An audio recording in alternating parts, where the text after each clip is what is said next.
صلو علی الحبیب صلی اللہ تعالی علی محمد صلی اللہ علیہ وسلم. تو دو تین باتوں کا بڑا خیال رکھنا ہے اپنے سفر میں. پہلے بات چپل کی کر لوں پھر صحت پہ آتا ہوں. تو چپل خریدیں بڑی زبردست، تھوڑی سی مہنگی والی خریدیں، سافٹ والی خریدیں. یہی چپل نے مجھے سب جگہ لے جانا ہے، یوں سمجھیں یہ میری سواری ہے.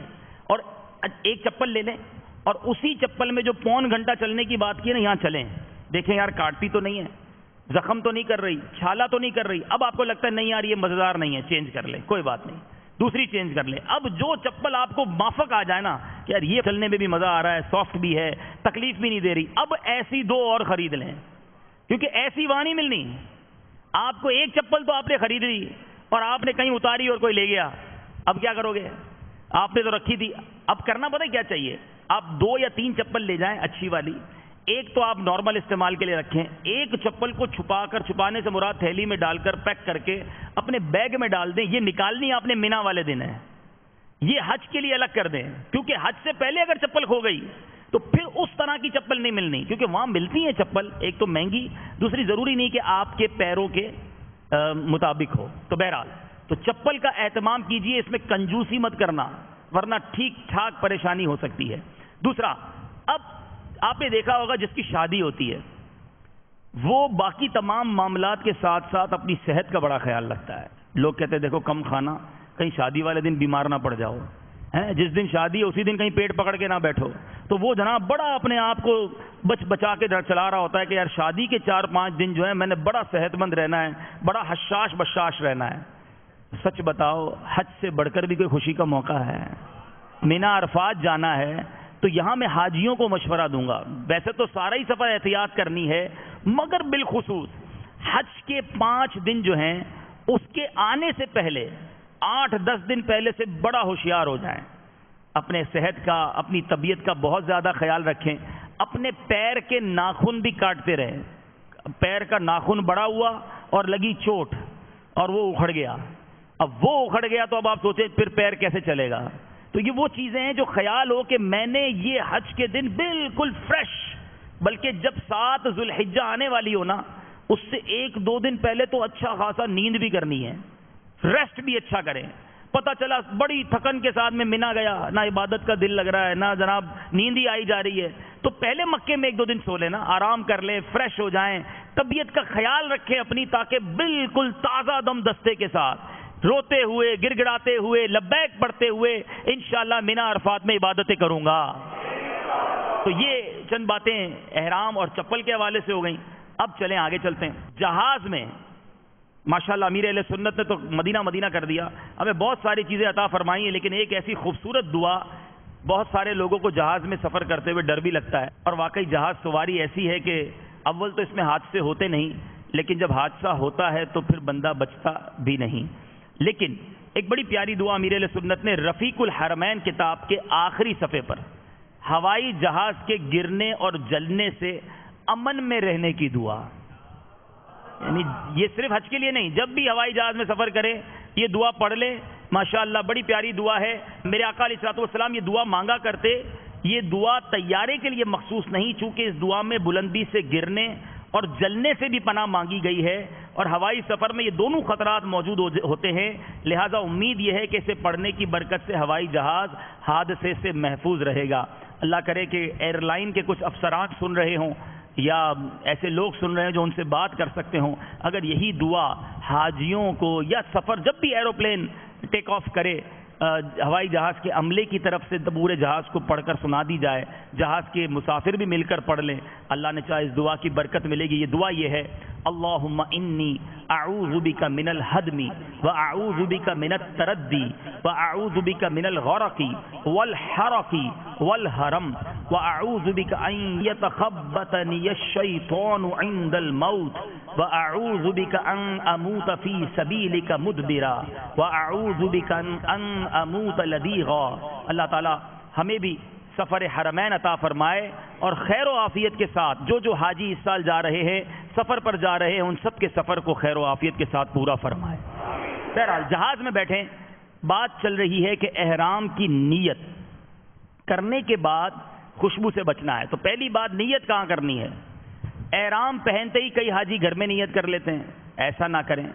نیت آپ نے جہاز میں بیٹھ کر اور اس وقت کرنی ہے جب جہاز جدہ شریف کے لیے اڑ جائے. کئی حاجیوں کے جہاز اپنے ملک سے کسی اور ملک بھی ہوتے ہیں، کراچی، دبئی، دبئی جدہ. مثال کے طور پہ یورپ سے اگر کوئی آ رہا ہے تو لندن، مسقط، مسقط جدہ. تو اب لندن سے بیٹھ کر نیت نہ کرے، جب مسقط سے جدہ کے لیے جہاز سوار اڑ جائے، دبئی سے اگر کسی کا جدہ کے لیے ہے یا ڈائریکٹ کراچی سے جدہ کے لیے ہے، تو جہاز کے اڑنے کے بعد، ہموار ہونے کے بعد اب نیت کر لی جائے تاکہ آسانی ہو جائے. اب نیت میں ایک بہت بڑا مسئلہ، بہت غور سے سنیے گا جو خاص طور پہ سفر پر جا رہے ہیں. حج کی 3 اقسام ہیں، میرے ساتھ آپ نے ریپیٹ کرنا ہے. اچھی نیتوں کے ساتھ نہیں جا رہے پھر بھی دہرانا ہے، انشاءاللہ یاد کر لیں گے جب جائیں گے، جب کام آئے گی، ورنہ دیگر حاجیوں کو سکھائیں گے انشاءاللہ. حج 3 قسم کا ہوتا ہے. کتنی قسم کا ہوتا ہے؟ حج افراد، کہیے حج افراد، حج تمتع، حج قران. حج افراد، حج تمتع، حج قران. ذرا زور سے، حج افراد، حج تمتع، حج قران. ٹھیک ہے. حج کی 3 قسمیں. افراد میں فقط حج ہوتا ہے، بندہ احرام باندھے گا اور صرف حج کرے گا جا کر، مگر وہ احرام کب اترے گا؟ حج کرنے کے بعد. ٹھیک ہے. دوسرا حج ہوا حج تمتع. اس میں بندہ عمرے کا احرام باندھتا ہے اور وہاں جا کر عمرہ کر لیتا ہے، پھر احرام اتر جاتا ہے. اب اس کے بعد جب حج کے دن قریب آتے ہیں پھر وہ حج کا احرام باندھتا ہے. یہ تمتع کہلاتا ہے. یعنی آسانی اس میں ہے کہ بندے کی فلائٹ اگر حج سے 25-20 دن پہلے ہے تو ظاہر ہے حج کا احرام باندھ کے جائے گا، 30 دن احرام کیسے سنبھالے گا؟ تو عمرے کا احرام باندھ لے، عمرہ کرتے ہی فارغ ہو جائے احرام سے. اب احرام باندھے گا حج کے دن آنے سے پہلے. ٹھیک ہے. یہ کون سا حج ہو گیا؟ حج تمتع. تو حج افراد میں کون سا احرام باندھے گا؟ کون سا احرام باندھے گا؟ کون سا احرام باندھے گا؟ حج کا احرام باندھے گا. حج تمتع میں کون سا احرام باندھے گا؟ حج تمتع میں کون سا احرام باندھے گا؟ یعنی احرام باندھتے وقت یہ نیت کرے گا کہ میں عمرے کی نیت کرتا ہوں. افراد والا نیت کرے گا میں حج کی نیت کرتا ہوں. حج قران، بعض علماء کے نزدیک حج قران افضل ہے، زیادہ ثواب ہے. میرے آقا علیہ الصلوۃ والسلام نے زندگی میں ایک ہی حج فرمایا اور وہ حج قران فرمایا. اچھا، حج قران، اس میں حج اور عمرے دونوں کا احرام باندھا جاتا ہے. یعنی بندہ پہلے جا کر عمرہ بھی کرے گا مگر احرام نہیں اتارے گا، احرام حج کے بعد اتارے گا. تو اب حج قران والا جو ہے وہ عمرے اور حج دونوں کی نیت کرے گا. فرق سمجھ آ گیا؟ کون کون سے حج ہیں؟ پہلا حج کون سا؟ حج افراد. پہلا حج کون سا بتایا گیا؟ دوسرا حج حج تمتع. تیسرا حج حج قران. حج افراد والا کون سا احرام باندھے گا؟ حج کے احرام کی نیت کرے گا. حج تمتع والا اور حج قران والا عمرے اور حج دونوں کے. یہ بہت یاد رکھنے والی بات ہے. اب پرابلم کیا ہوتا ہے؟ حاجی ملتے ہیں مکے میں، جدہ میں، احرام میں. ہم اگر اس سے پوچھیں کہ بھائی آپ نے کون سے حج کیا ہے، کہتے ہیں ہم نے حج کیا ہے. کون سا حج کون سا ہوتا ہے؟ ارے اچھا، تو آپ نے کون سے حج کا احرام باندھا ہے؟ ہم نے حج کا احرام باندھا ہے. اب ذرا سوچیں، جس کی فلائٹ 25 دن پہلے اور اس نے فقط حج کی نیت سے احرام باندھ لیا، اس کا کون سا حج ہو جائے گا؟ حج افراد ہو جائے گا. اب اس کا احرام کب کھلے گا؟ حج ختم ہونے کے بعد. اب اس نے تو باندھ لیا حج کا احرام، نیت ہی نہیں پتا تھی کون سی کرنی ہے. اچھا، کسی حاجی کو کہو نا کہ عمرے کی نیت کرو جہاز میں، تو کہتا ہے جا حج کے لیے رہا ہوں، آپ عمرے کی نیت کروا رہے ہیں. تو اب کیا ہوگا؟ عمرے کی نیت کی جائے گی لیکن وہ حج تمتع کے لیے، یعنی وہاں جا کر عمرہ کر کے احرام اتار دے گا اور وہاں حج سے پہلے پھر احرام باندھا جائے گا. تو اب یہ بڑی اہم بات ہے جو حاجیوں کو نہیں پتا ہوتی. تو خدا را پہلے طے کرے کہ میں نے کون سا حج کرنا ہے اور اسی طرح کی نیت آپ نے کرنی ہوگی. اور یہ الحمدللہ رفیق الحرمین میں ساری تفصیل موجود ہے. تو نیت جہاز اڑنے کے بعد کرنی ہے، لیکن اس بات کا ڈیسائیڈ کرنا، اس بات کا تعین کرنا بہت ضروری ہے کہ میں کون سا حج کرنے جا رہا ہوں. پہلے دیکھیں آپ کی فلائٹ کب ہے، حج میں کتنے دن باقی ہیں. لیکن کوئی اس بارے میں سوچنے کے لیے تیار نہیں اور بس حج کی نیت کر کے چلے جاتے ہیں. تو اس میں دم ہونے کی بھی صورت ہو سکتی ہے. بہرحال اس میں تفصیل ہے. مزید اتنی بھی میرے پیارے اسلامی بھائیوں بعض حاجیوں کو معلومات نہیں ہوتی. ہمارے حاجی کیمپ پہ اسلامی بھائی موجود ہوتے ہیں کہ وہ مدینہ منورہ کی فلائٹ ہے اور گھر سے احرام باندھ کر آ گئے. کہاں جا رہے ہیں حضرت؟ مدینہ پاک. اچھا تو پھر احرام باندھ کے آ گئے. ہمیں تو کہا تھا حج پر جانا ہے تو احرام پہن کے جانا ہے. اب مدینہ منورہ میں احرام پہن کے نہیں جانا, وہاں تو 9 دن رہنا ہے, 8 دن رہنا ہے, اور وہاں حاضری ہے سرکار علیہ الصلوۃ والسلام کے روضے کی حاضری دینی ہے.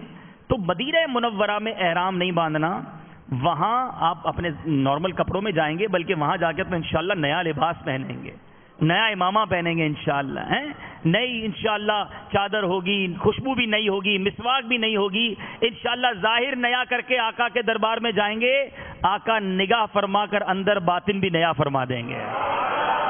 تو اب مدینے میں احرام پہن کے نہیں جانا, تو یہ بھی بڑا مسئلہ ہے میرے پیارے اسلامی بھائیوں, بڑی معلومات کی کمی ہے. آؤ سارے مل کر نیت کر لیں, ہم انشاءاللہ سیکھ کر اپنے شہر, اپنے گاؤں, اپنے علاقے کے ایک ایک حاجی تک جا کر اس کی تربیت کریں گے. اچھا, اب جہاز اڑ گیا, کھانا پیش کیا گیا. ایک اور احتیاط نوٹ کر لیجئے گا, وہاں کھانے کے دوران حاجی کو بعض اوقات بعض ایئر لائن میں پرفیومڈ ٹیشو پیپر دیے جاتے ہیں, خوشبودار ٹیشو پیپر دیے جاتے ہیں. اللہ کرے یہ بھی ایئر لائن کے افسران اگر سن رہے ہوں تو مکے مدینے خاص طور پہ جو جدہ فلائٹ جاتی ہے اس میں یہ پرفیومڈ ٹیشو پیپر دینا ہی بند کر دیں. بیچارہ حاجی گاؤں کا آیا ہوا, وہ پڑھتا بھی نہیں کیا لکھا ہے, اس نے کھولنا ہے اور کھولنے کے بعد اس ٹیشو پیپر کو نکالنا ہے. اب وہ پورا خوشبوؤں سے تربتر ہوتا ہے. اب ایسا تربتر ہوتا ہے کہ پورا ہاتھ بعض اوقات اس میں خوشبو آ جاتی ہے, پورا چہرے پہ لگا لے تو پورا چہرہ خوشبوؤں والا ہو جائے گا. تو اس کو قریب بھی نہیں آنے دیں. اور صرف یہ جہاز میں نہیں, مینا کے اندر بھی, مکہ پاک میں کئی ہوٹل والے اپنے کھانے کے ساتھ یہ ٹیشو پیپر دیتے ہیں. تو وہاں بھی اگر آپ احرام میں, مینا میں تو ہوں گے ہی احرام میں, باقی مکہ پاک میں بھی جس وقت آپ احرام کی حالت میں ہیں, پرفیومڈ ٹیشو پیپر سے آپ نے دور رہنا ہے. اگر اللہ نہ کرے زیادہ خوشبو لگ گئی, برابر والا بھی کہے بہت خوشبو لگ گئی, تو دم کی صورت بھی ہو سکتی ہے. اچھا, حج کران میں ثواب زیادہ ہے, لیکن اگر دم ہو گیا تو دم بھی 2 دینے پڑیں گے. کیونکہ آپ نے کون کون سی چیز کا احرام باندھا ہے؟ کس کا احرام باندھا ہے؟ عمرے اور حج کا. تو اب جرمانہ بھی ڈبل دینا پڑے گا. تو حج کران کرنے والے ذرا محتاط, زیادہ کانشیس, زیادہ دھیان رکھ کے سارے کام کرنے ہیں. حج کران وہی کرے, مشورہ اسی کو ہے جس کی لاسٹ فلائٹ ہو, یعنی حج میں 4-5 دن باقی ہوں, تو اب 5-6 دن احرام پہننا تو ٹھیک ہے. اگر آپ 20-25 دن پہلے جا رہے ہیں تو آپ حج کران کرنا آپ کے لیے مشکل ہو جائے گا. اچھا, اب پہنچ گئے جدہ ایئرپورٹ. جدہ ایئرپورٹ پہ آپ سمجھ لیں کہ آپ کے صبر کا امتحان ہونا ہے. اب آپ میں صبر کتنا ہے یہ چیک کیا جائے گا. جدہ ایئرپورٹ پہ کم از کم آپ سمجھ لیں کہ 6 گھنٹے تو کم از کم لگنے ہیں, اور اس سے زیادہ بھی لگ سکتے ہیں. اب وہاں سامان آنے میں دیر ہو سکتی ہے, امیگریشن میں دیر ہو سکتی ہے, معلم کی بس آنے میں دیر ہو سکتی ہے. ان تمام معاملات میں آپ نے صبر کا دامن نہیں چھوڑنا. اب اگر وہاں واویلا کرنا ہے, کئی حاجی لڑ رہے ہوتے ہیں, گالم گلوچ, اب بھی تو احرام پہنا ہے, جدہ پہنچے گناہ شروع, لڑائی جھگڑا, اس کو بس دے دی, اس کو بس دے دی, ہماری بس نہیں آئی, یہ جناب چیٹر, یہ نظام ہی ٹھیک نہیں ہے, یہ معلم والے کام ہی ٹھیک نہیں کرتے, ہمارے وطن کا نظام ہی ایسا, پورے نظام پر جناب وہیں سیمینار مقرر ہو جائے گا. ہمارا یہ کام نہیں, ہم اس لیے نہیں گئے. میں نے شروع میں کیا کہا تھا؟ میں مجرم ہوں, میں گناہ گار, میں کرم کے قابل نہیں تھا, بلایا گیا. یہ سوچ یاد کر لینا. جہاں لگے نا یار انتظار ہو رہا ہے, کوئی بات نہیں, تسبیح آپ کے ساتھ ہونی چاہیے, رفیق الحرمین ساتھ ہونی چاہیے, عاشقان رسول کی 130 حکایات کتاب ساتھ ہونی چاہیے, ذہن نصیب بہار شریعت کا 6واں حصہ ساتھ لے جائیں, مدنی پنسورہ اگر لے جا سکتے ہو تو وہ لے جائیں. اب وہاں جدہ حج ٹرمینل بڑا خوبصورت, مدینۃ الحجاج, اللہ تعالیٰ ہمیں دیکھنا نصیب فرمائے. یہ حج پر ہی دیکھا جا سکتا ہے. اب رمضان میں بھی بعض اوقات فلائٹ جاتی ہیں, لیکن یہ مدینۃ الحجاج جو ایئرپورٹ ہے وہاں پر جگہ جگہ جا نمازیں بنی ہوئی ہیں, فرسٹ کلاس, بہت صاف ستھرا ماحول ہوتا ہے. آپ کیا کریں, آپ پہلے پاکستان مکتب تک پہنچیں, اپنی انٹری کروا دیں. ظاہر ہے آپ کسی نہ کسی گروپ یا کچھ دوستوں کے ساتھ, کچھ ساتھ والے حاجی ہوں گے, ان کے ساتھ جا رہے ہیں. آپ ان کو بتا دیں میں اس مسجد میں اس جا نماز میں بیٹھا ہوں, جب بس آ جائے مجھے بلا لینا. اب آپ کو مل گئے 5-6 گھنٹے. او بھائی مزے سے پڑھیں, جس کی قضائے عمری باقی قضائے عمری پڑھے, جس کو نوافل پڑھنے وہ نوافل پڑھے, صلاۃ و تسبیح پڑھے, مکروہ وقت نہیں, تلاوت کرے, ذکر و اذکار کرے, درود پڑھے, یعنی وہ کرے رچ کے عبادت. 5 یہ دیکھیں آپ احرام میں ہیں, آپ کا سفر شروع ہو گیا ہے, آپ کو نیکیاں ملنا شروع ہو گئی ہیں. ہر اسلام میں اپنا ہدف خود طے کر لے کہ میں نے انشاءاللہ 2 پاروں کی تلاوت کرنی ہے, 12 نوافل بھی پڑھنے ہیں, انشاءاللہ میں نے وہاں پر 2000 بار درود پاک پڑھنا ہے، انشاءاللہ 1000 بار کلمہ طیبہ پڑھنا ہے. یعنی آپ نے ذکر و اذکار کا ایک ایسا ٹائم ٹیبل اپنا بنا لیں کہ انشاءاللہ میں نے اس وقت میں اتنے سارے کام کر لینے ہیں. ادھر بس آئے گی، ادھر آپ کی نامہ اعمال میں کروڑوں نیکیاں شامل ہو گئی ہوں گی.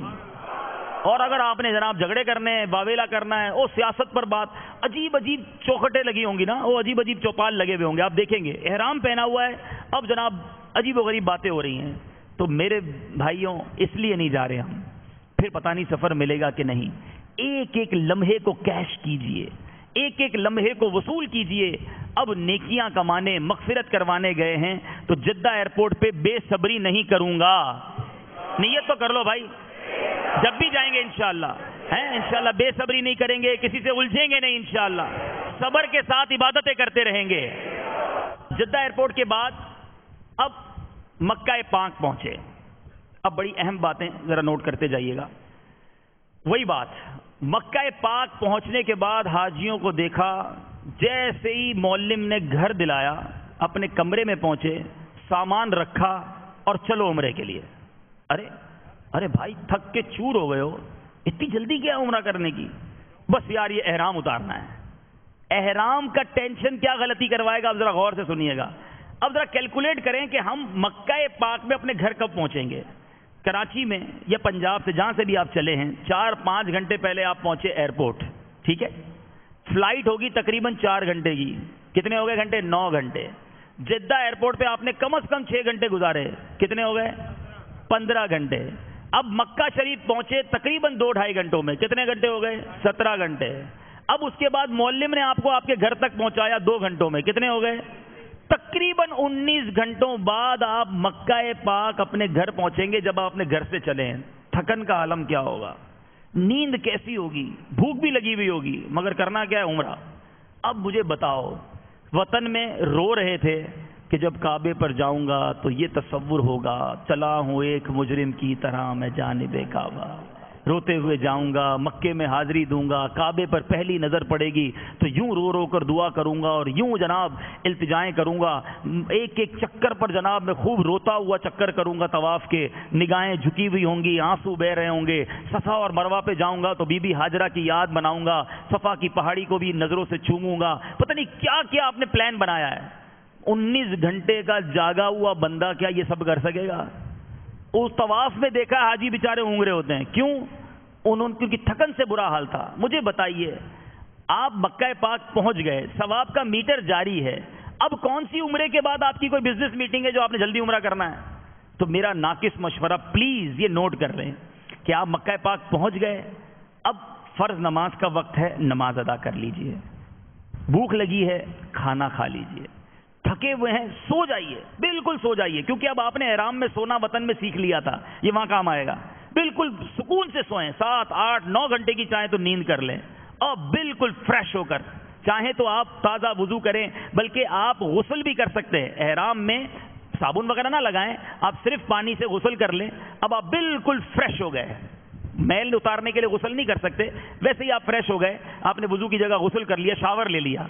اب آپ نے پھر پہنا احرام. اب آپ ہو گئے بالکل فریش، نیند بھی ہو گئی، آرام بھی ہو گیا. اب جائیں مکہ پاک، کعبے کے پاس. سچ بتاؤ اب آنکھوں سے آنسو بھی بہیں گے، اب رکت بھی ہوگی، اب ٹینشن نہیں ہے نا، فریش ہوں گے آپ. اب طواف کا بھی مزہ، اب سعی کا بھی مزہ، اب آپ وہاں بیٹھ کے تلاوت بھی کرو گے، اب آپ ذکر و اذکار بھی کرو گے، اب ٹینشن نہیں ہے. لیکن یہاں یہ حاجی بہت بڑی غلطی کرتے ہیں کہ اب تھکے ہارے آن دا اسپاٹ گھر پہنچے، سامان رکھا اور عمرہ کرنا ہے. تو یہ نہ کیجئے، ریسٹ کر کے فریش ہو کر عمرہ کریں گے انشاءاللہ. فریش ہو کر پہلی حاضری دیں گے اور رو رو کر انشاءاللہ کعبے کے سامنے دعائیں کریں گے انشاءاللہ. اچھا، ایک اور مسٹیک، ایک اور غلطی. حاجی جب عمرہ کرنے اپنے گھر سے کہاں جاتا ہے؟ حرم شریف، مکہ پاک میں مسجد الحرام. وہاں ایک غلطی کیا ہوتی ہے، حاجی کیا کرتا ہے بیچارہ، جلدی میں اپنی ہوٹل کا پتہ معلوم نہیں کرتا، ہوٹل کا کارڈ لینا بھول جاتا ہے. اب پہلی بار زندگی میں مکہ شریف پہنچا اور حرم شریف بھی پہنچ گیا، پوچھتے پوچھتے واپس آیا. اب سوچ رہے ہوٹل کہاں ہے، ارے یہ تو معلوم ہی نہیں کیا. اب پریشان.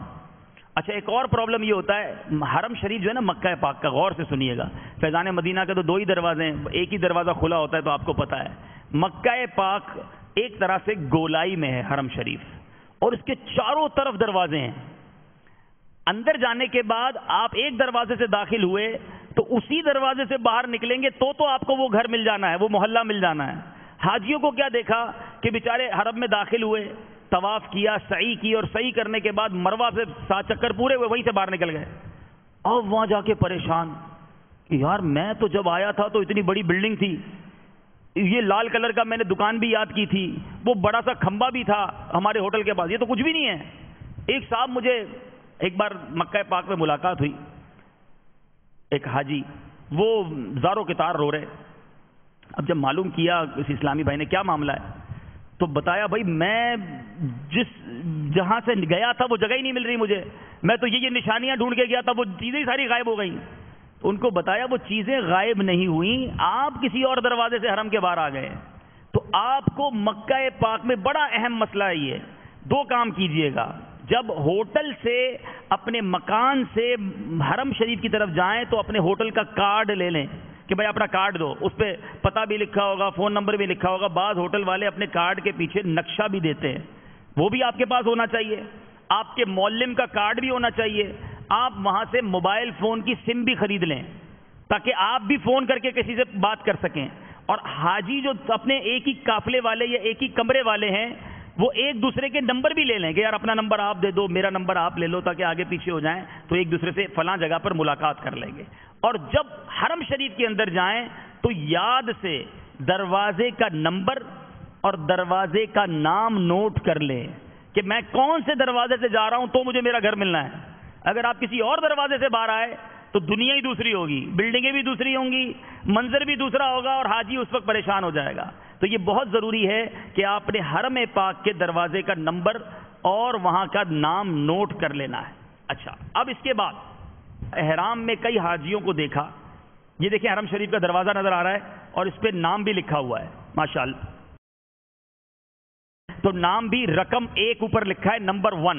اب یہ 1 نمبر دروازہ ہے, اگر آپ نمبر 1 دروازے سے داخل ہوئے ہیں تو اس کا نام اور نمبر نوٹ کر لیں گے تو انشاءاللہ واپسی میں بھی آپ کو آسانی رہے گی. اچھا, اب کاندھا, احرام میں کئی حاجیوں کو دیکھا سارا سفر کاندھا کھلا رکھتے ہیں, استباء کہلاتا ہے.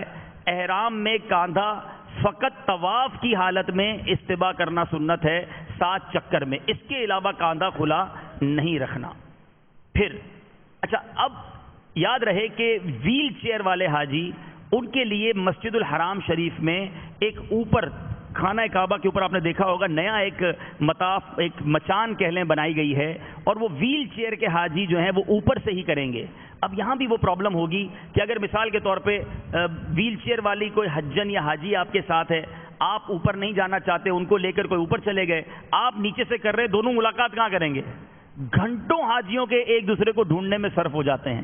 تو یہاں آپ نے کوئی نشانی, کوئی گیٹ نمبر طے کرنا ہوگا, اور آپس میں اگر آپ کے پاس موبائل فون اور سم ہوگا تو آپ ایک دوسرے سے بھی رابطہ کر سکیں گے. لیکن نشانی اگر ہوگی تو بھی آپ ایک دوسرے کو تلاش کر لیں گے. یہاں ایک اور مشورہ دے دوں, موبائل فون, بہت سارے حاجی جناب بڑے قیمتی قیمتی موبائل فون لے کر جاتے ہیں. تو برائے کرم اگر قیمتی موبائل فون لے بھی جانا ہے تو ایک سستا والا موبائل فون بھی لے جائیں. 1000-2000 روپے والا جو موبائل فون ہوتا ہے, حرم شریف کے اندر مینا عرفات کے اندر آپ نے وہ والا موبائل فون لے جانا ہے. خدا نہ خواستہ آپ کا موبائل فون کھو نہ جائے, بعض اوقات چوری بھی ہو جاتا ہے اور پھر تکلیف ہو سکتی ہے. تو چھوٹا موبائل لے جائیں اور اس کے ساتھ ایک ایکسٹرا بیٹری بھی لے جائیں, اور اس بیٹری کو چارج کر لیا کریں. آپ کو حرم شریف میں پلگ لگانے کے لیے نہیں ملے گا. اب مثال کے طور پہ آپ مینا میں ہیں اور کھو گئے اور موبائل کی بیٹری بھی ڈاؤن ہو گئی, اب کیسے ڈھونڈیں گے کسی کو؟ تو اس سفر میں خاص طور پہ مینا عرفات کے حج کے سفر میں جو 4-5 دن آپ حج کے لیے جائیں گے, اس میں آپ نے ایکسٹرا بیٹری بھی چارج کر کے لے جانی ہے, وہ انشاءاللہ آپ کو بڑا کام دے گی. صلو علی الحبیب. چلے مل کر ذرا لبیک پڑھ لیتے ہیں. لبیک اللہم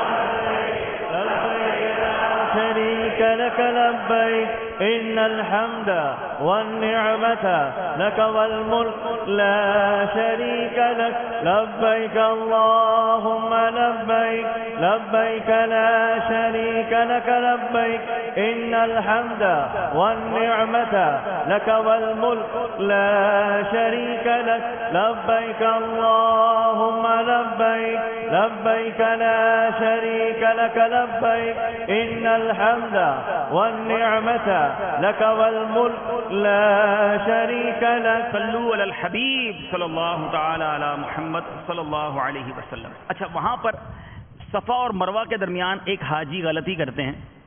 وہ یہ سمجھتے ہیں کہ صفا سے مروہ اور مروہ سے صفا یہ ایک چکر ہے، کیونکہ حجر اسود سے حجر اسود ایک طواف کا چکر ہے نا. تو بعض حاجی یہ سمجھتے ہیں کہ صفا سے مروہ اور مروہ سے صفا جب پہنچیں گے تو یہ ایک چکر ہوا، تو اب وہ 14 چکر لگا لیتے ہیں. اور جب دوسرا حاجی بتاتا ہے کہ بھائی ہم نے تو یہ والے ساتھ کیے، تو وہ پھر سر پکڑتا ہے، ارے میری جبھی ٹانگوں میں درد ہو گیا، میں نے وہ والے چکر کیے. تو یہ نہ سیکھ کر جانے کے نقصانات ہیں. ایک حاجی کا ایسا عجیب و غریب واقعہ اسلامی بھائی نے بتایا کہ ایک حاجی جو ہے وہ طواف کے دوران مطاف کے قریب بیٹھا رو رہا ہے. ہمارے ایک اسلامی بھائی اس کے پاس پہنچے، کہا آپ کیوں رو رہے ہیں؟ کا مسئلہ یہ، جب میں وطن سے چلا تھا مجھے میرے دوستوں نے کہا کہ بھائی جیسے سارے لوگ کرے ویسے کر لینا، تو میں اسی طرح آ گیا طواف کرنے. اب سب طواف کر رہے تھے، میں بھی طواف شروع کر دیا. فجر کے بعد طواف شروع کیا ہے، اب ظہر ہو گئی، ابھی تک طواف ہی ختم نہیں ہوا. اب وہ اللہ کا بندہ یہ سمجھا کہ جتنے لوگ صبح سے طواف کر رہے ہیں وہ ابھی تک وہی لوگ طواف کر رہے ہیں، کہ ساری کر ہی رہے تھے، رکتا تو طواف ختم کیوں نہیں ہو رہا. اب اس کو نہیں پتا کہ وہ 7 چکر کر کے لوگ جا رہے ہیں، دوسرے ایڈ ہو رہے ہیں. یہ سمجھ رہے طواف جاری ہے، جب بریک ہوگا تو میرا بھی بریک ہو جائے گا. کہہ رہا ہے میرے پیروں میں درد ہو گیا، سوج گئے میرے پیر، فجر سے طواف کر رہا ہوں، طواف ہی ختم نہیں ہو رہا. اب آپ بتائیں، اس طرح بغیر علم حاصل کیے، بغیر سیکھے لوگ جا رہے ہیں، کون سکھائے گا انہیں؟ پتہ نہیں کتنی غلطیاں کرتے ہوں گے. تو خدارا اے میرے دعوت اسلامی کے مبلغین، نیت کیجئے، ہمت کیجئے، مجلس حج و عمرہ کا ساتھ دیجئے کہ انشاءاللہ ہم سب مل کر حاجیوں کی تربیت کریں گے. الحمدللہ پاکستان کے کئی شہروں میں حاجی کیمپ میں حج مجلس حج و عمرہ کے بستے لگ چکے ہیں، ایئرپورٹس پر لگنے کا انتظام ہو رہا ہے. ہمیں مبلغین چاہیے. مجلس حج و عمرہ کی طرف سے آپ کی بارگاہ میں فریاد کر رہا ہوں، جو یہاں ہیں، جو مدنی چینل کے ناظرین وطن میں کہیں اور سن رہے ہیں، آگے آئیے ایئرپورٹ حاجی کیمپ پر، اور جناب حج تربیتی اجتماعات جہاں ہو رہے ہیں ایئرپورٹ پر جائیں، حاجی کیمپ میں جائیں، ہمارے مبلغین کو، مجلس حج و عمرہ والوں کو اپنا نام لکھائیں کہ میں حاضر ہوں، مجھے بتائیں، میں اللہ کے مہمانوں کی خدمت کرنا چاہتا ہوں. ہم ان کو پانی بھی پیش کرتے ہیں، ہم ان کو کبھی چائے بھی پیش کرتے ہیں، ہم ان کو رفیق الحرمین بھی پیش کرتے ہیں، ہم ان کو احرام باندھنا بھی سکھاتے ہیں. ذرا سوچو، جو مکے جا رہا ہے، جو مدینے جا رہا ہے، میں نے احرام باندھنا سکھا دیا، اس کو میں وہاں یاد آ گیا، اس نے میرے لیے دعا کر دی، میرا بھی بلاوا آ جائے گا. آگے چلیں حج پر. یہ تو کچھ عمرے تک کی احتیاطیں ہو گئی. اب چلتے ہیں حج کے سفر پر. حج کے سفر میں 7 ذوالحجہ کو مولم کی طرف سے بسیں جانا منا میں شروع ہو جاتی ہیں. ویسے تو 8 ذوالحجہ کو ظہر کی نماز ہم نے پڑھنی ہے منا میں. چلیے تھوڑی سی ایک دہرائی کرا دیتا ہوں. ایک اور بڑا مسئلہ، حاجیوں کو دیکھا کہ بڑی ٹینشن میں رہتے ہیں، یار حج پر جانا ہے، حج کرنا ہے، بڑا مشکل سفر ہے، بڑا ڈیفیکلٹ ہے. آج میں آپ کو بتاتا ہوں کہ حج کوئی مشکل سفر نہیں ہے. ٹھیک ہے، پہلے تو ذہن سے یہ نکال دے، بڑا آسان. اب تو بڑی آسانی ہو گئی، پہلے تھا مشکل سفر، اب تو جہاز میں جاتے ہیں، پہلے اونٹوں اور گھوڑوں پر لوگ جاتے تھے. ٹھیک ہے، حج کل کتنے دنوں کا ہے پہلے یہ سمجھ لیں. ہم سمجھتے ہیں 5 دن احرام پہننا پڑے گا، 5 دن جناب جو ہے وہ احرام کی پابندیاں برقرار رہیں گی. ایسا نہیں. ٹھیک ہے، حج 8 ذوالحجہ سے شروع ہوگا. ٹھیک ہے، دہرائی کرنی ہے، ذرا غور سے سنیے گا. 8 ذوالحجہ کو منا کے اندر ظہر سے لے کر 9 ذوالحجہ کی فجر تک ہم نے منا میں رہنا ہے اور 5 نمازیں پڑھنی ہیں. ٹھیک ہے، 8 ذوالحجہ کہاں رہنا ہے؟ کہاں رہنا ہے؟ ٹھیک ہے جناب، 8 ذوالحجہ کی ظہر سے 9 ذوالحجہ کی فجر تک منا میں رہنا ہے. 9 ذوالحجہ کو فجر پڑھ کے جانا ہے عرفات. اور عرفات حج کا سب سے بڑا جو ہے وہ وقوف ہے، سب سے بڑا رکن ہے، وقوف عرفہ رکن اعظم ہے. وہ ہم نے 9 ذوالحجہ کو کرنا ہے. وہاں دن میں دعائیں مانگنی ہے، شام تک مغرب تک وہیں رہنا ہے. تو 9 کا دن کہاں گزارنا ہے؟ کہاں گزارنا ہے؟ عرفات میں. اب 9 کے بعد جو رات آنی ہے، 10 کی صبح اور 9 کی رات. اب یہ جو رات ہے یہ عید سے پہلے کی رات ہے. ہمارے یہاں دوسرے دن بقرعید ہوتی ہے. حاجیوں کی تو روزی عید ہوتی ہے، ٹھیک ہے نا؟ تو 9 ذی الحجہ کی رات، یہ رات گزارنی ہے مزدلفہ میں. کہاں گزارنی ہے؟ اور فجر کے بعد کا تھوڑا سا وقت مزید وہاں دعاؤں وغیرہ میں گزارنا ہے. میں صرف آپ کو سمجھانا چاہ رہا ہوں کہ 9 کی رات گزرے گی مزدلفہ میں. 10 کی صبح حاجی نے کرنی ہے رمی. کیا کرنی ہے؟ ٹھیک ہے، رمی کرنے کے بعد اس نے کرنی ہے قربانی. اگر حج افراد والا ہے تو اس کی قربانی نہیں، باقی تمتع اور قران والا قربانی کرے گا. ٹھیک ہے، حج کتنا ہے؟ فقط 2.25 دن. جی ہاں، یہ احرام جو ہے نا حج کا، یہ 2.25 دن رہنا ہے. رمی کے بعد قربانی، قربانی کے بعد حلق کیا اور اب احرام اتر جائے گا. ٹھیک ہے، یہ ترتیب یاد رکھیے گا. ہاں، اب جو باقی دن مینا میں رہنا ہے، 10ویں رات، 11ویں رات اور 11ویں اور 12ویں کی جو رمی کرنی ہے، یہ کپڑوں کے اندر ہوں گے. ہم خوشبو بھی لگائیں، آرام سے پہنے. صرف جو ہے طواف الزیارہ جب تک نہیں کریں گے تو مرد و عورت کی جو پابندی ہے وہ برقرار رہے گی، باقی ساری پابندیاں ختم. تو ٹینشن نہ لیں. حج یعنی جو باقاعدہ احرام کے اندر ہم نے جو وقت گزارنا ہے وہ تقریباً 2.25 دن ہیں. 8 ذی الحجہ کہاں گزاریں گے؟ کہاں گزاریں گے؟ کہاں گزاریں گے؟ یار نیت تو کر لو، کہاں گزاریں گے؟ ہاں ماشاء اللہ. اچھا، پھر 9 کی صبح کہاں جائیں گے؟ عرفات جائیں گے. پیدل جائیں گے نا انشاءاللہ. چلیں پھر اب 9 کی رات یعنی 10ویں شب کہاں گزاریں گے؟ مزدلفہ میں. 10 کی صبح ہو جائے گی تو پھر پہلا کام کیا کریں گے؟ شیطان کی پٹائی کریں گے انشاءاللہ. اچھا، اس کے بعد پھر کیا کریں گے؟ قربانی کریں گے اور پھر انشاءاللہ حلق کریں گے، احرام سے فارغ ہو جائیں گے.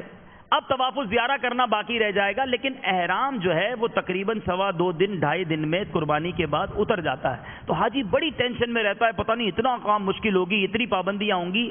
ایسا کچھ بھی نہیں، ریلیکس رہیں، احرام سے فیملیئر ہو جائیں، احرام کو پہننے کی عادت ڈال دیں تو پھر انشاءاللہ احرام میں بھی مدینہ مدینہ ہو جائے گا انشاءاللہ. تو اب ہم چلنا ہے مینا. تو اب کب پہنچنا تھا مینا؟ 8 کو کیا پڑھنی ہے؟ پہلی ظہر پڑھنی ہے. ٹھیک ہے نا؟ وقت تو ظہر سے شروع ہوتا ہے، لیکن 7 کی رات ہی سے بسیں مینا کی طرف روانہ ہونا شروع ہو جاتی ہیں معلم کی طرف سے. تو مشورہ یہ ہے کہ آپ بھی 7 کی رات ہی کو احرام باندھ کر مینا چلے جائیں. اس کا فائدہ یہ ہے کہ جب 8 کو اگر ڈائریکٹ آپ مینا پہنچیں گے تو ایک تو خیمہ تلاش کرنا مشکل ہو جائے گا کیونکہ معلم کی بسیں رات کو پہنچ جاتی ہیں. دوسرا پرابلم یہ ہوگا کہ وہاں لوگ اپنی اپنی جگہ رات کو جا کر گھیر لیتے ہیں. اب آپ کو جگہ ملنا اور ذرا جیسی مناسب جگہ آپ چاہتے ہیں وہ ملنا تھوڑا سا مشکل ہو جائے گا. تو اگر تو کوئی حاجی ایسی جگہ پر بیٹھ چکا، لیٹ چکا، ہم نے وہاں لڑنا نہیں ہے، جگہ کے لیے لڑائی نہیں کرنی، کسی اور جگہ چلے جائیں گے. جگہ بہت ہوتی ہے، آپ کو مل جائے گی جگہ. تسلی رکھیے گا، ذہن یہی رکھیے گا میں مجرم ہوں، مجھے بلایا گیا ہے. لڑنا نہیں، جھگڑنا نہیں. باپا نے بڑی پیاری بات کی، مجھے کوئی مار دے میں مار کھا لوں گا، ماروں گا نہیں. ٹھیک ہے، لڑنے کے لیے نہیں جا رہے. لیکن بہتر یہ ہے کہ اگر آپ 7 اور 8 کی درمیانی رات 8ویں شب کو چلے جائیں گے تو بڑی سکون سے آپ کو جگہ بھی مل جائے گی، آپ خود مینا میں آرام بھی کر لیں گے تو دوسرے دن سکون سے عبادت کر سکیں گے. تو 7 کی اور 8 کی درمیانی شب ہی مینا تشریف لے جائیں. یہ مدنی پھول میں نے پیش کرنا تھا. درود پاک پڑھ لیں. صلو علی الحبیب صلی اللہ تعالی علی محمد صلی اللہ علیہ وسلم. اچھا، اب آپ نے اس کے بعد جو حاجی کو احتیاط کرنی ہے کہ مینا عرفات میں کم کھائے.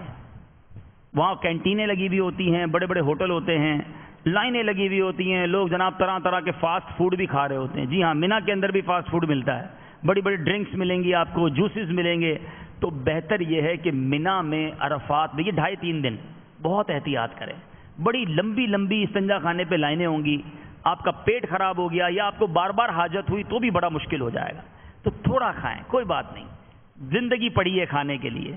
بسکٹ کھا لیں، چائے پی لیں، فروٹ بھی ملتا ہے اگر وہ لے لیں. مطلب اپنے آپ کو بڑا لو پروفائل رکھیں. کم کھائیں گے تو انشاءاللہ آپ کی صحت اچھی رہے گی اور آپ عبادت میں دل لگا سکیں گے. اچھا، مینا میں کیا لے جائیں ساتھ؟ بڑی اہم بات. مینا کے اندر یہ دیکھا کہ جب حاجی مکے سے مینا جاتا ہے، عرفات جاتا ہے، یہ آپ کو یہیں سے لے جانا پڑے گا. اپنے ساتھ کچھ حاجی ہینڈ بیگ لے جاتے ہیں. یہ ہینڈ بیگ جو 3-4 کلو کا ہوتا ہے نا، وہاں 40 کلو کا محسوس ہوتا ہے، کیونکہ چلنا پیدل ہوتا ہے، گرمی شریف بھی برکتیں دے رہی ہوتی ہے. تو اپنے ساتھ اسکول بیگ لے جائیں. انشاءاللہ اگر آپ یہ لے گئے تو آپ دعا دیں گے انشاءاللہ. آپ اپنے کاندھوں پر لٹکانے والا، بچے جو اسکول میں بیگ پہنتے ہیں نا، وہ بیگ لے جائیں. اس سے 2 فائدے ہوں گے. ایک تو آپ کو وزن کم محسوس ہوگا، دوسرا آپ کے دونوں ہاتھ خالی ہوں گے. اب ایک ہاتھ میں لے تسبیح اور چلتے جائیں، انشاءاللہ لبیک بھی پڑھتے جائیں گے، درود بھی پڑھتے جائیں گے، اور وزن محسوس نہیں ہوگا. اسکول بیگ میں بھی ایک مشورہ دوں، اسکول بیگ ایک تو آتا ہے پتلی ڈوری والا جو کاندھوں پر چبھنے لگے گا آپ کو، اور ایک ہوتا ہے فوم والا، یہاں پر فوم ہوتا ہے. اگر وہ فوم والا اسکول بیگ آپ لیں گے تو انشاءاللہ اگر آپ پیدل حج بھی کریں گے، یعنی مینا سے عرفات تک بھی کئی کلومیٹر چلیں گے، تو وہ بیگ آپ کو تنگ نہیں کرے گا، پیچھے آپ کا سامان آپ کو محسوس بھی نہیں ہوگا. تو اسکول بیگ نوٹ کر لیں، اپنے ساتھ اسکول بیگ لے جائیں، اور اپنے ساتھ زیادہ سامان نہ لے جائیں. ارے بھائی حاجیوں کو دیکھا ایسا لگتا ہے کہ ایک مہینے کے لیے مینا جاتے ہیں، اتنے بڑے بڑے بیگ سر پہ رکھ کے جا رہے ہوتے ہیں. وہ سمجھتے برابر میں مینا ہے اور اس کے برابر میں ہی عرفات ہے. ارے بھائی پھر وہاں جا کے بیچارے پریشان ہوتے ہیں. تو اچھا خاصا سفر ہے، بعض اوقات پیدل بھی بہت چلنا پڑتا ہے. تو آپ اسکول بیگ لیں اور بالکل سامان کیا لیں، مدنی پنصورہ رکھ لیں، رفیق الحرمین اور یہ جو ایک دو کتابیں یہ رکھ لیں، اور پھر اس کے علاوہ ایک آدھی چادر رکھ لیں. اگر کچھ ضروری 3 4 5 دن کے لیے آپ کو دوائیں ضروری ہیں تو وہ رکھ لیں. تکیے کے بغیر اگر نیند نہیں آتی تو پہلے معلم سے معلوم کر لیں.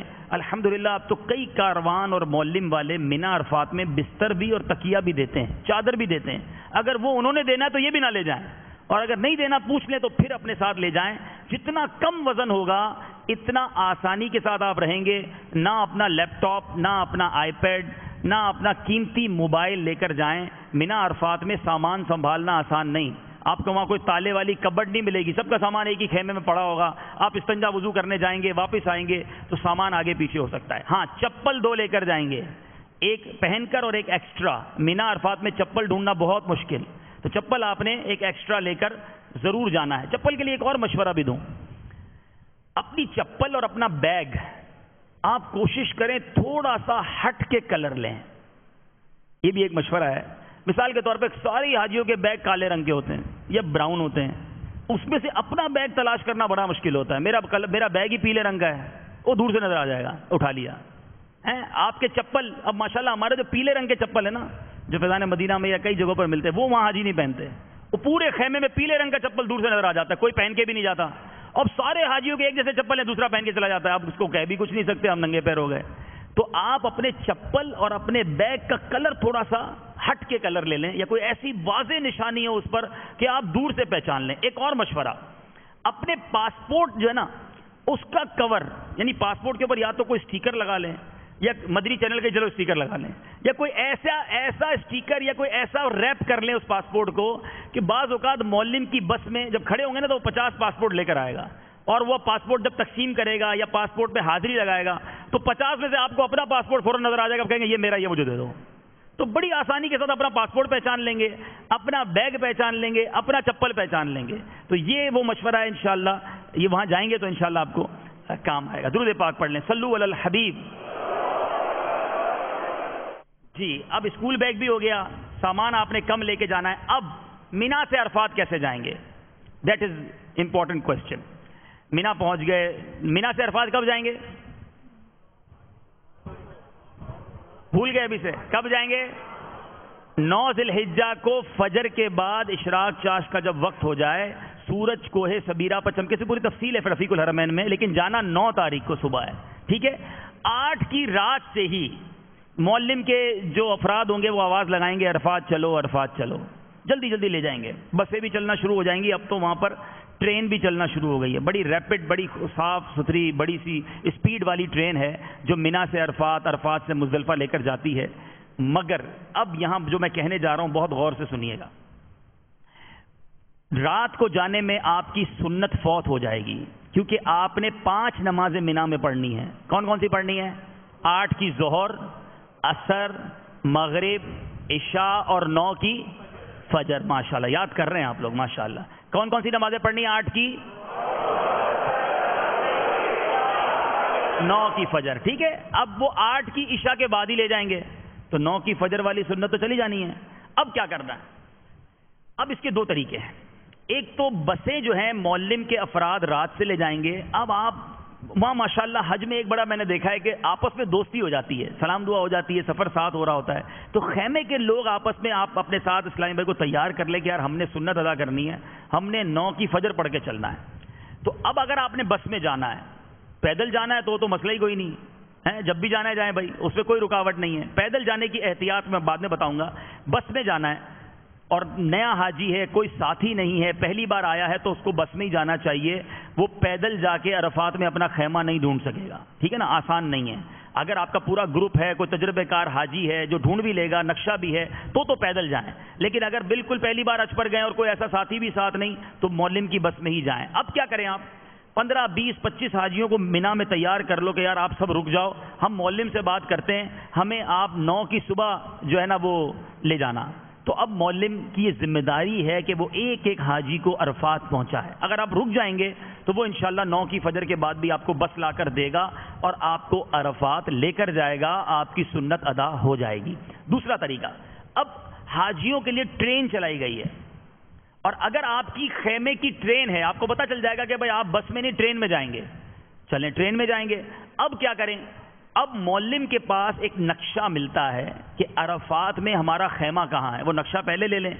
ایک آدھا تجربے کار، 1 2 تجربے کار حاجی آپ کے ساتھ ہونے چاہیے. اور ٹرین میں جانے والے حاجیوں کو بھی میرا مشورہ ہے، کاروان والے اگر مجھے سن رہے ہیں تو ان کو بھی مشورہ ہے، دیگر حاجی جو سن رہے ہیں، اگر آپ ٹرین میں جانا چاہتے ہیں، ٹرین ریپڈ ٹرین ہے، بڑی فاسٹ ٹرین ہے. مینا سے عرفات یہ ٹرین غالباً 8 منٹوں کے اندر یا 9 منٹوں کے اندر پہنچا دیتی ہے، کیونکہ ٹرین میں ٹریفک جام نہیں ہوتا، بالکل بیٹھے 9 منٹوں میں آپ عرفات پہنچ جائیں گے. بسوں میں تو ابھی بھی ٹائم لگتا ہے، لیکن اس ٹرین تک پہنچنا یہ دل گردے والوں کا کام ہے. کیونکہ آپ سوچیں کہ ایک ٹرین میں بمشکل 2 3 4 ہزار حاجی آئیں گے اور لائن لگے گی 1.5 لاکھ حاجیوں کی، تو کیسی لائن ہوگی؟ تو اس کے لیے ہم نے تجربہ کیا پچھلے سال، تو وہ میں اپنے تجربے کا مشورہ دے رہا ہوں. اگر آپ اس پر عمل کریں گے تو اللہ نے چاہا وہاں جا کر دعا بھی دیں گے اور آسانی ہو جائے گی. رات ہی سے ٹرین چلنا شروع ہو جائے گی اور ہر 3 4 5 منٹ بعد ایک ٹرین آ رہی ہوتی ہے، بہت اسپیڈ سے ٹرین لے جا رہی ہوتی ہے. راتوں رات یہ ٹرین لاکھوں حاجیوں کو عرفات پہنچا دیتی ہے اور ہزاروں لاکھوں حاجی بس کے ذریعے عرفات پہنچ جاتے ہیں. جب آپ صبح اٹھیں گے نا، اب ٹرین میں جس کو جانا ہے، بس میں نہیں جانا، ٹرین میں جانا ہے، تو وقت نوٹ کر لیں جو میں کہہ رہا ہوں. صبح 9 بجے کے بعد، یہ صبر کرنا تھوڑا مشکل ہوگا کیونکہ ہر بندہ عرفات جا رہا ہوگا، آپ مینا میں بیٹھے ہوں گے، کوئی کہے گا جانا نہیں بھائی ہم چلے جائیں. آپ تسلی رکھیں، کوئی بات نہیں، آپ ذکر و اذکار اگر ٹرین میں جانا ہے 9 بجے کے بعد آپ انشاءاللہ عز و جل ٹرین میں جائیے گا. آپ کو ٹرین تک پہنچنا بھی انشاءاللہ آپ آسانی سے پہنچ جائے، کیونکہ حاجی چلے گئے سارے، مینا تقریباً خالی ہو گیا ہوگا 9 بجے. ٹینشن مت لینا، 9 منٹوں کا راستہ ہے.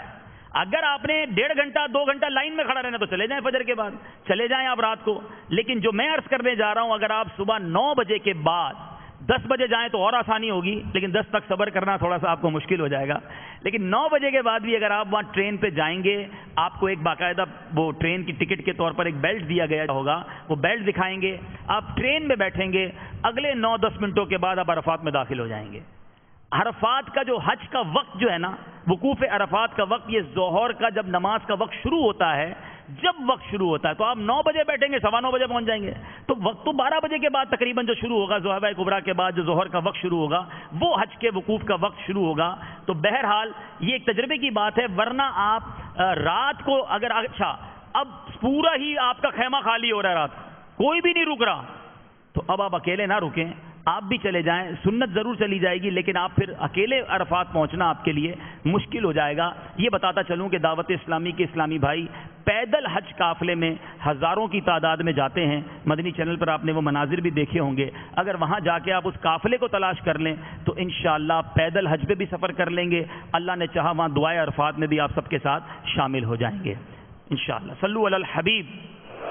ٹھیک ہے، ٹرین کی بات ہو گئی، عرفات پہنچ گئے.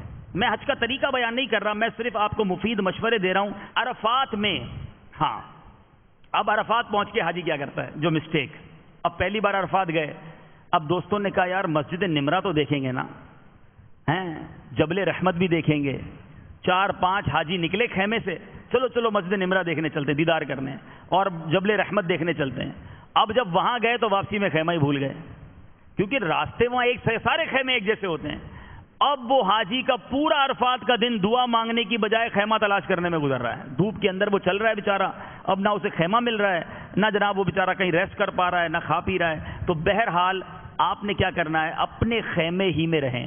اگر آپ نے مسجد نمرہ اور جبل رحمت کا دیدار کرنا ہے، مینا کی مسجد خیف دیکھنی ہے، زیارت ہے واقعی، تو آپ حج سے پہلے یا حج کے کچھ دن بعد ٹیکسی کرائیں اور مینا عرفات چلے جائیں اور پورا مینا عرفات گھوم لیں، وہاں کوئی مسئلہ نہیں ہوگا، سکون سے زیارت کریں، دعا کریں. لیکن حج کے دوران بغیر راستے پتہ اگر آپ باہر نکل گئے، لاکھوں حاجی ہوں گے، خیمے ایک جیسے ہوں گے، بڑی مشکل سے آپ مسجد نمرہ پہنچیں گے، واپسی میں خیمہ ہی نہیں ملنا. تو یا تو واقعی کوئی تجربے کار حاجی ہو تو آپ باہر جائیں، ورنہ اپنے خیمے میں کوشش کریں بغیر سائے کے کھڑے ہوں اور مانگتے رہیں، اپنے رب سے التجائیں کرتے رہیں. پورا کا پورا عرفات رحمتوں کے نزول کی جگہ ہے.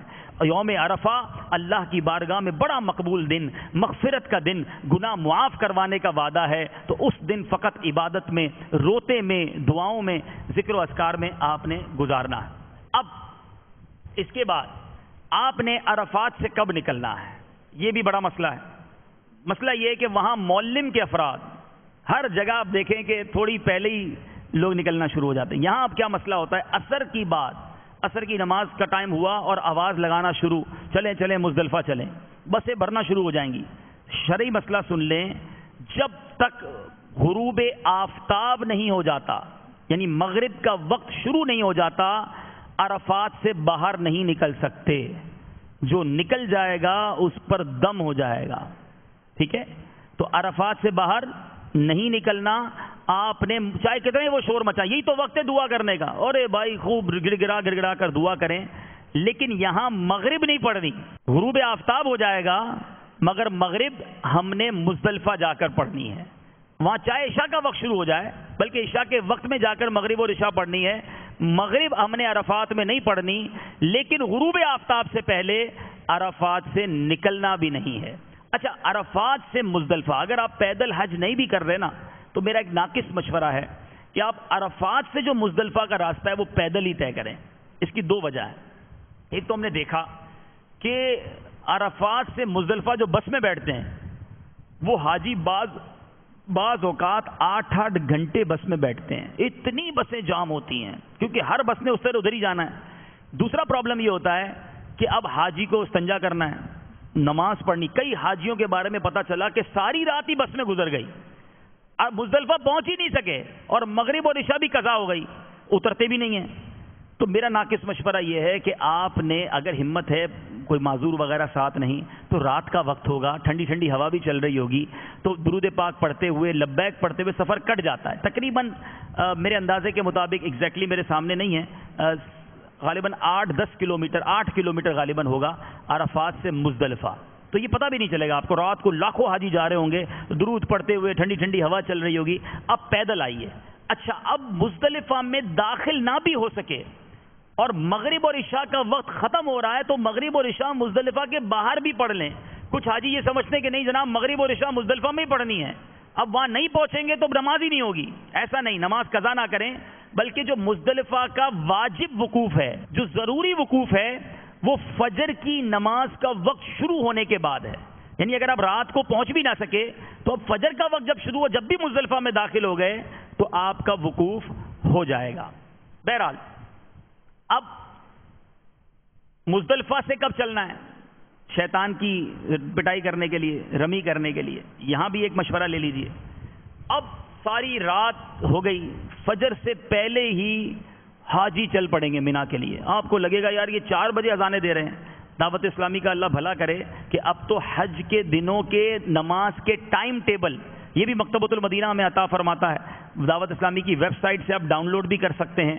ضرور معلوم کر کے جائیں کہ جس دن حج ہوگے، حج کے 5-6 دن مینا، عرفات، مکے، مدینے، ان تمام جگہوں پر جن دنوں میں نے جانا ہے، نماز کے ٹائمنگ کیا ہوں گے. تو آپ کو پتا ہونا چاہیے کہ آج فجر کا وقت شروع کتنے بجے ہوگا. اب فجر سے آدھا گھنٹہ پہلے ہی اذان ہو جائے گی، کچھ لوگ مل کے اذان دیں گے، جماعت کرنا شروع کر دیں گے. آپ سمجھیں گے چلو اذان ہو گئی میں بھی کر لوں. ایسا نہیں ہے، آپ کو ٹائم پتا ہونا چاہیے. حاجی بیچارے بعض اوقات لا علمی میں فجر کا وقت شروع ہونے سے پہلے ہی اذانیں دے کر فجر پڑھ لیتے ہیں اور پھر چل پڑتے ہیں. تو مزدلفہ میں فجر کا وقت شروع ہونے کے بعد کچھ دیر رکنا ضروری ہے. جو اس سے پہلے چلا گیا اس پر بھی دم ہو جانا ہے. کچھ اجازتیں ہیں لیکن چند صورتوں میں اس پر بھی دم ہو جانا ہے. اب کیا ہوگا؟ آپ نے کب جانا ہے؟ فجر کا وقت ہو جائے. اب ذرا غور کیجئے جو میں کہنا چاہ رہا ہوں. تقریباً 25-30 لاکھ حاجی مزدلفہ میں ہوں گے. سب نے فجر کے بعد جانا کہاں ہے؟ شیطان کو مارنے. اب سوچے رش کا عالم کیا ہوگا. ابھی اعلان کر دوں کہ فوراً سارے اس گیٹ سے باہر نکلیں. میرا خیال ہے چند ہزار لوگ ہیں لیکن شاید کئی زخمی ہو جائیں گے. ایسا ہی ہے، چند ہزار لوگ ایک دروازے سے نکلیں گے تو زخمی ہو جائیں گے، 25-30 لاکھ افراد یہ جائیں گے شیطان کو مارنے، تو کیا ہوگا؟ تو اب کیا کرنا ہے؟ آپ جلدی نہ کریں. دیکھیں آپ کا کوئی 10 ذی الحجہ والے دن کوئی بہت ضروری ایسا کام نہیں جو حد سے زیادہ ضروری ہے، تو کوئی ٹینشن نہ لیں. آپ مزدلفہ میں سو جائیں، تھکے ہوئے بہت تھکے ہوئے ہوں گے، سو جائیں، فجر پڑھیں، تھوڑا سا اور آرام کر لیں، دعائیں کریں. اب اور کیا کریں؟ چائے وائے منگا لیں، چائے ملتی ہو چائے پی لیں، ناشتہ کریں، ٹینشن نہ لیں. جانے دیں حاجیوں کو. آپ بولیں گے سب چلے گئے میں رہ گیا، آپ نہیں رہ گئے، آپ رک جائیں، ورنہ آگے جو آپ کے ساتھ ہونا ہے نا وہ ذرا مشکل ہو جائے گا. تو رک جائیں، ٹینشن نہ لیں، یہاں بیٹھے رہیں، سکون سے بیٹھیں. 8, 8:30, 9 جتنا لیٹ کر سکتے ہیں لیٹ کریں. یہ ریلا جو ہے یہ گزر جائے گا. اب آپ نکلیں مزدلفہ سے انشاءاللہ مزے سے درود پڑھتے ہوئے، ٹہلتے ہوئے، یاد مدینہ میں جھومتے ہوئے آپ پہنچ جائیں گے مینا. اور اگر صبح سویرے آپ نے بھی کمر بستہ ہو کر نکلنا ہی ہے تو پھر بہت زیادہ رش میں آپ پھنس سکتے ہیں، بعض اوقات لوگ زخمی بھی ہو جاتے ہیں. تو تھوڑا ریسٹ کر کے چلیں. اب مینا پہنچنے کے بعد رمی نہ کریں. رمی کا وقت شروع ضرور ہو چکا ہے لیکن رمی کا وقت مغرب تک ہے. ٹھیک ہے، مکرو وقت سے پہلے بھی رمی کا وقت مغرب تک ہے. جلدی کس بات کی ہے؟ آپ اپنے خیمے میں چلے جائیں، تھوڑا سا ریسٹ کریں. اب 12-1 بجے جب آپ جائیں گے نا، سکون سے آپ جا کے رمی کریں گے. اور اب اپنے معلم کو یا اس اسلامی بھائی کو جس کو آپ نے قربانی کا کہا ہے اسے فون کر دیں کہ میں نے رمی کر لی ہے، میری قربانی کر دیں. وہ قربانی کر دیں گے. اب حلق کروائیں اور انشاءاللہ اب آپ احرام سے فارغ ہو جائیں گے. اب 4-5 گھنٹے لیٹ فارغ ہوں گے. کچھ لوگ صبح 8 بجے فارغ ہو گئے ہوں گے، آپ کو آ کے بتائیں گے میں نے رمی بھی کر لی، قربانی بھی کر لی، احرام سے بھی فارغ ہو گیا، ابھی تک تم نے فارغ نہیں ہوئے. تو اس طرح بھی لوگ کہتے ہیں. تو کوئی بات نہیں، ہم نے کوئی ایوارڈ نہیں لینا. جلد بازی نہ کریں. یہ پورا سفر صبر کا سفر ہے. جتنا ریلیکس ہو کر آپ کام کریں گے اللہ نے چاہا آپ آسانی کے ساتھ یہ پورا سفر کر سکیں گے. قربانی کے لیے ٹوکن نہیں لینا ہے، یاد رکھیے گا. وہاں پر قربانی کے ٹوکن ملتے ہیں گورنمنٹ اسکیم کے ذریعے. اس میں ایک پرابلم یہ ہے، کئی پرابلم کے ساتھ ساتھ ایک پرابلم یہ بھی ہے کہ اس میں قربانی کا وقت لکھا ہوگا کہ آپ کی قربانی 10 بجے کر دی جائے گی. اگر بالفرض کامل صحیح جانور بھی ہو اور 10 بجے ہی قربانی بھی ہو جائے، کیا پتا میں 10 بجے تک رمی کر ہی نہ سکوں رش کی وجہ سے. سمجھ رہے ہیں آپ کی رمی سے پہلے ہی آپ کی قربانی ہو گئی، لیکن قربانی تو رمی کے بعد کرنی ہے. تو ٹوکن لے کر پھنسنے والی بات ہے. آپ قافلے والوں کے ساتھ یا کچھ اسلام مل کر ایک اسلام کو نمائندہ بنا لیں کہ بھائی ہم رمی کر لیں گے، آپ کو فون کر دیں گے، آپ ہماری قربانی کر دینا، جب قربانی ہو جائے میں بتا دینا، ہم انشاءاللہ احرام اتار دیں گے. تو وہ جو میں نے آپ کو کہا تھا نا موبائل اور ایک ایکسٹرا بیٹری، یہ اس دن بڑی کام آنی ہے. رمی کر لی، موبائل ہی بند ہو گیا. اب کیسے بتاؤں کہ میری قربانی کرو؟ قربانی ہوگی تو احرام اترے گا. تو یہ ایکسٹرا بیٹری جو ہے یہ آپ کو اس وقت کام دے گی کہ بھائی میں اطلاع تو کر دوں، پھر آپ کو کال بھی آنی ہے. اچھا اس دن نیٹ ورک بھی بڑے بیزی رہتے ہیں. تو صبر کا دامن نہیں چھوڑنا. کوئی بات نہیں اگر 4-5 بجے شام کو میرا احرام اتر جائے، کوئی بات نہیں، جتنی دیر احرام میں رہوں گا برکتیں ملتی رہیں گی. تو بہرحال یہ پورا سفر جو ہے وہ یوں سمجھ لیجئے کہ صبر کا، سیکھ کر جانے کا، رکت کے دوران گزارنے کا سفر ہے. اللہ تبارک و تعالیٰ سے دعا ہے کہ مالک کریم ہم سب کو یہ مبارک سفر عطا فرمائے، سنتیں اور آداب پوری ادا کرنے کی توفیق عطا فرمائے اور نیکیوں کے ساتھ یہ سفر کرنے کی توفیق عطا فرمائے.